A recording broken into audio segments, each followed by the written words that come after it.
kita bisa melakukan aktivitas-aktivitas yang lain tidak bukan itu semua karena karunia dari Allah Subhanahu wa taala.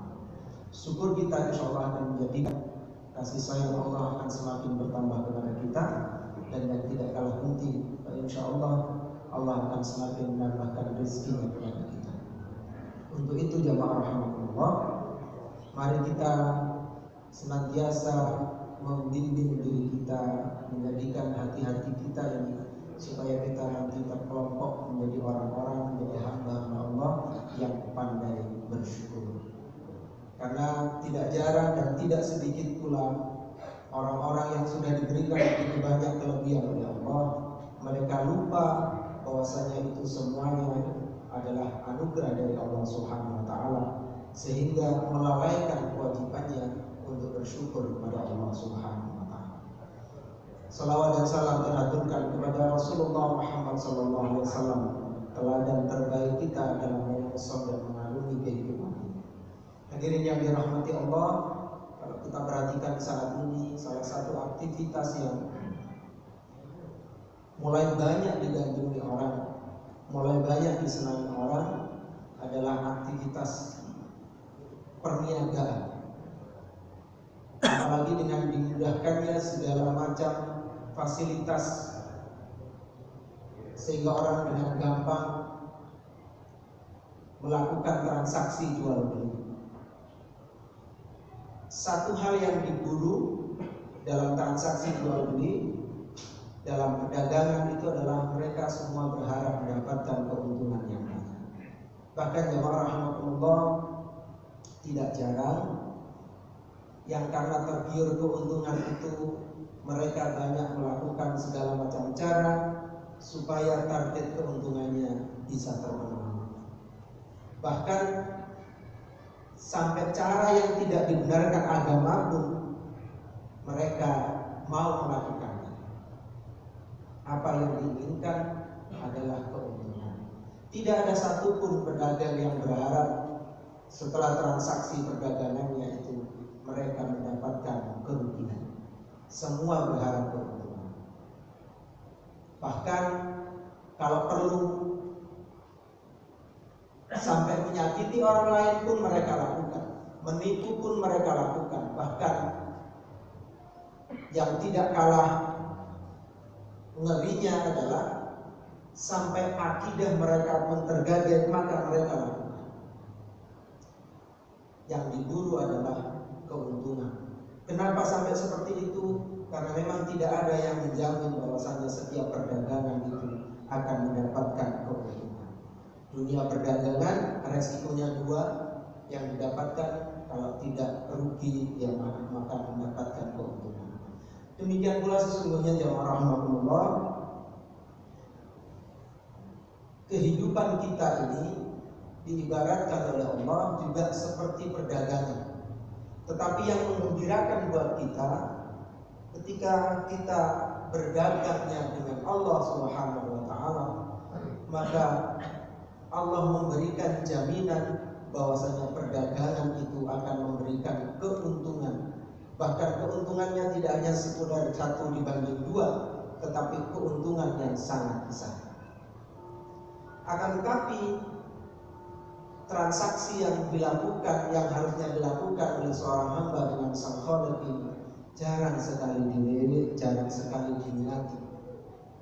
Padahal kesenangan manusia salah satunya adalah dalam dunia perdagangan.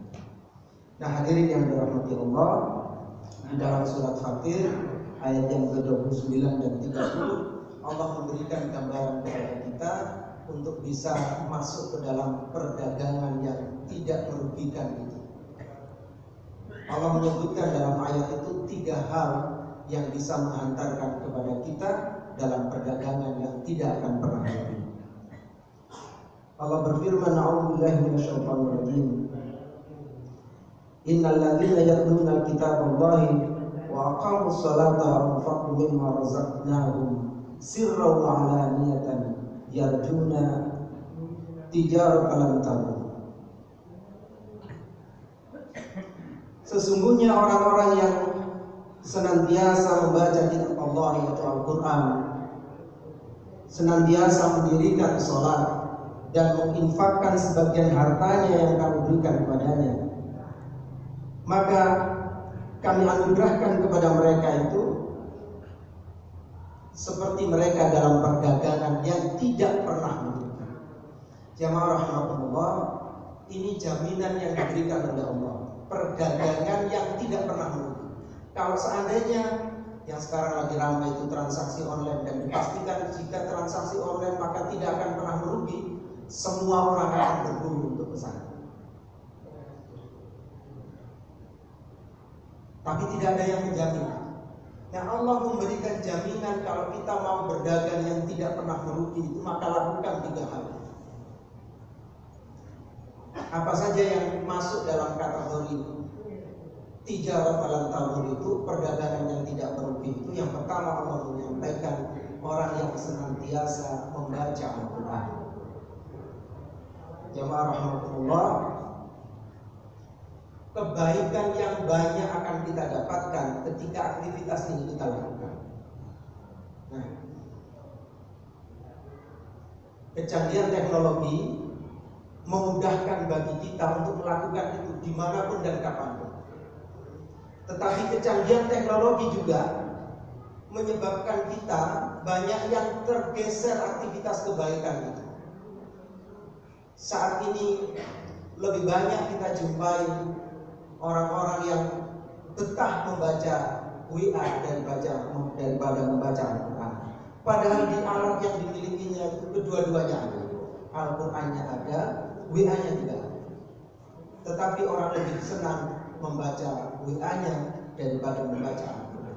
Padahal orang-orang yang istiqomah membaca Al-Quran, mengistiqomahkan dirinya membaca Al-Quran itu, Allah memberikan jaminan dia berada dalam perdagangan yang tidak akan pernah merugi. Kebaikan akan kita dapatkan. Dalam hadis yang diriwayatkan oleh Imam At-Tirmidzi itu, Rasulullah menyampaikan bahwasanya satu huruf yang kita baca di dalam Al-Quran itu bahwasanya 10 kali. 10 kebaikan yang akan kita dapatkan.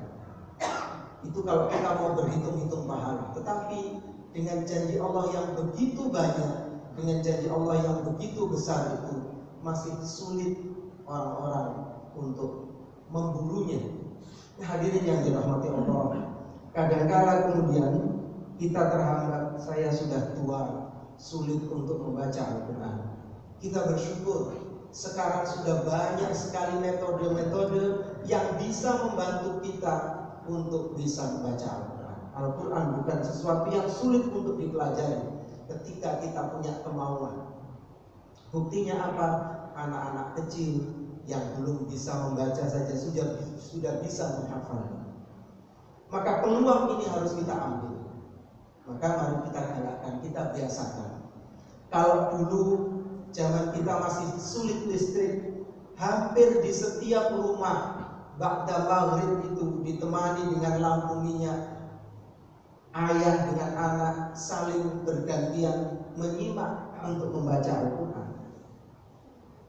Tapi sekarang dengan bantuan listrik yang sudah begitu canggih, terang di mana-mana, ternyata yang kita dengarkan di rumah-rumah itu sudah tidak lagi lantunan ayat-ayat Al-Quran. Maka mari kita biasakan diri kita dan anak-anak kita untuk membaca Al-Quran. Jangan sampai kemudian kita merugi. Jangan sampai kemudian kita diibaratkan oleh Rasulullah, orang yang tidak pernah lewat di tenggorokannya sesuatu dari Al-Quran itu ibarat rumah yang rusak, tidak ada manfaat. Maka jangan malu-malu kita ketika kita ingin belajar Al-Quran. Yang kedua, orang yang senantiasa menegakkan sholat. Jamaah rahmatullah, mari kita tanamkan di dalam diri kita bahwasanya sholat itu kebutuhan kita, bukan kewajiban kita. Karena kalau senantiasa dipikir ini kewajiban saya, maka yang muncul nanti adalah beban. Sholatnya akhirnya tidak ikhlas. Indikatornya apa orang yang sholat tidak ikhlas itu? Gerakan-gerakan sholatnya dilakukan tidak dengan sempurna. Kenapa? Karena dia ingin cepat selesai. Dan itu banyak. Rukuknya belum lurus, punggungnya sudah berdiri. Iktidal belum sempurna, lurus lagi punggungnya sudah sujud. Maka apa yang disampaikan oleh Allah, inna sholata tanha 'anil fahsya'i wal munkar, salat yang itu akan bisa mencegah seseorang dari perbuatan keji dan munkar itu, maka sulit untuk didapatkan. Karena dia tidak menikmati salatnya. Berapa lamanya sih kita sholat, kita bandingkan dengan aktivitas yang lain yang bersifat dunia, sangat jauh. Tapi kita seringkali merasa sudah selesai. Karena yang limbah yang lebih kita pentingkan adalah menggugurkan kewajiban kita. Kita diingatkan oleh Rasulullah bahwasanya sholat kita nanti adalah satu amalan yang paling awal nanti diperhitungkan, dihisab oleh Allah. Kalau nanti sholat kita baik, maka kita menjadi orang bahagia dan beruntung. Jamaah rahimakumullah, Allah sudah memberikan waktu-waktu yang seharusnya memang kita jalani, dan itu bukan pilihan biasa. Maka mari kita jalani. Janganlah kemudian kita berusaha dengan berbagai macam alasan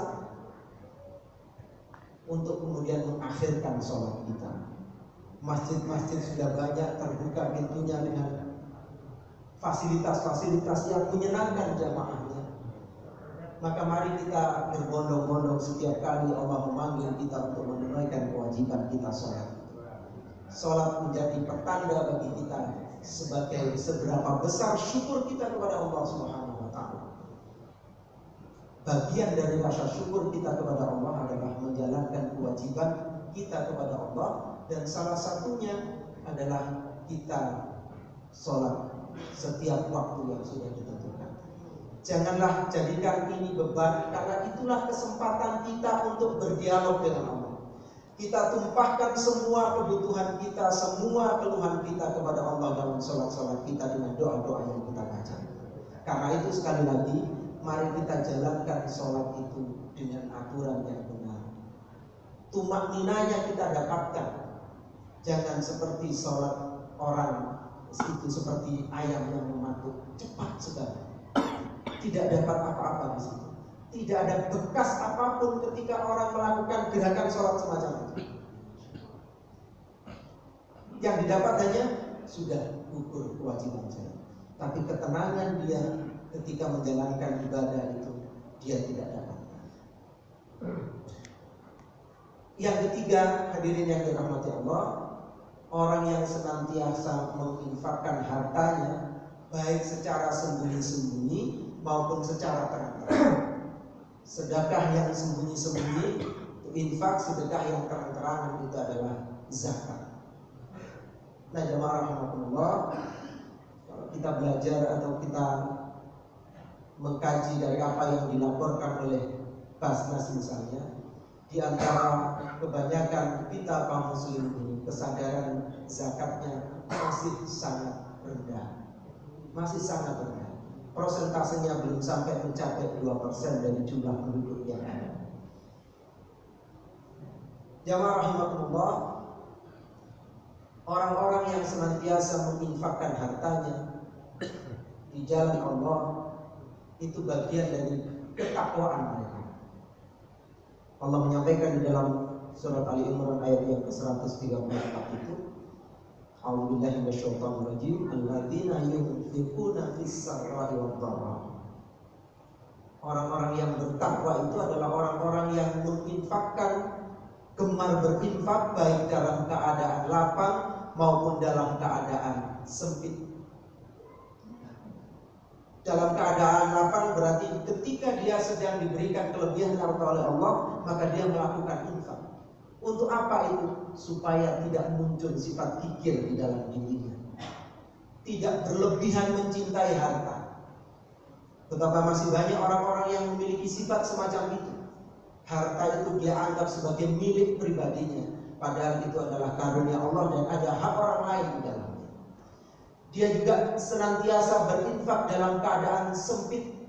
Ketika dia di dalam keadaan kesulitan masih meluangkan kesempatannya untuk berinfak dengan harta terbaiknya. Kenapa dia lakukan itu? Supaya tidak muncul dalam dirinya sifat meminta-minta. Kegemaran dia, kesenangan dia adalah membantu orang lain. Orang dermawan itu akan dekat kepada Allah, akan dekat kepada surga, akan dekat kepada manusia, dan akan jauh kepada neraka. Tapi sebaliknya, orang yang bakhil itu jauh dari Allah, jauh dari surga, dan juga jauh dari manusia, dan dia lebih dekat kepada neraka. Pilihan-pilihan itu ada pada kita, dan ketika kita sibukkan diri kita dengan bisnis, dengan bayangan-bayangan nanti mendapatkan keuntungan sekian, dan sekian, yang belum tentu ada jaminannya, ternyata di akhirnya kemudian kolaps, bahkan tidak bisa beraktivitas bisnis. Allah memberikan jaminan perniagaan yang tidak akan pernah merugi dengan senantiasa kita biasakan membaca Al-Quran, kita tegakkan sholat dengan yang sebenar-benarnya, dan kita senantiasa gemar berinfak dengan harta yang diberikan oleh Allah Subhanahu wa taala. Aku lupa lihat astagfirullahaladzim wa lakum innahu huwal ghafurur rahim.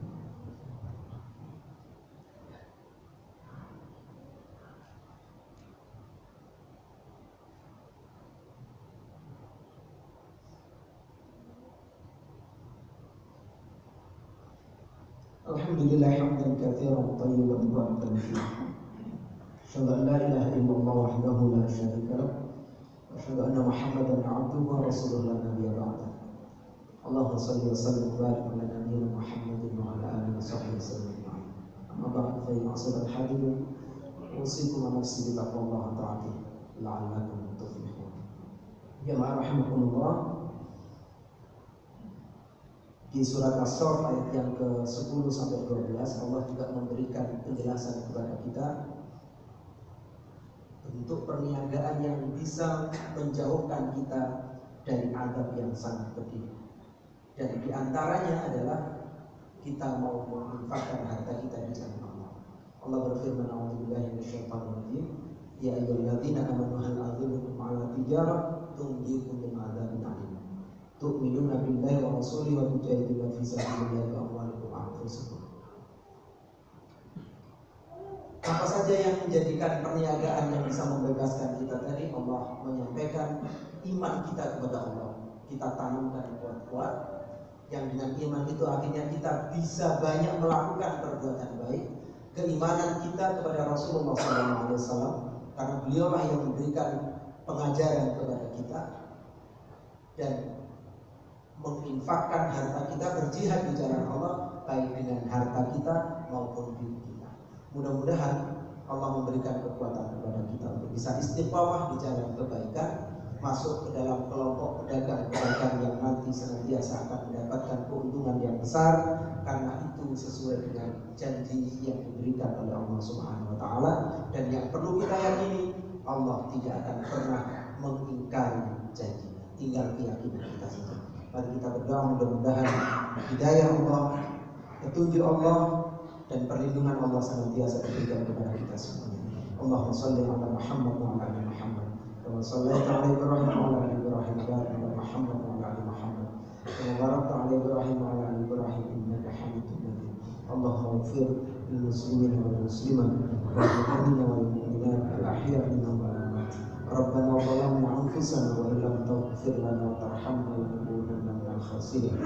Allahumma arina al-haqqa haqqan warzuqna ittiba'ah wa arina al-batila batilan warzuqna ijtinabah. Rabbana hab lana min azwajina wa dhurriyyatina qurrata a'yun waj'alna lil muttaqina imama. Allahumma inna nas'aluka al-huda wat-tuqa wal 'afafa wal ghina.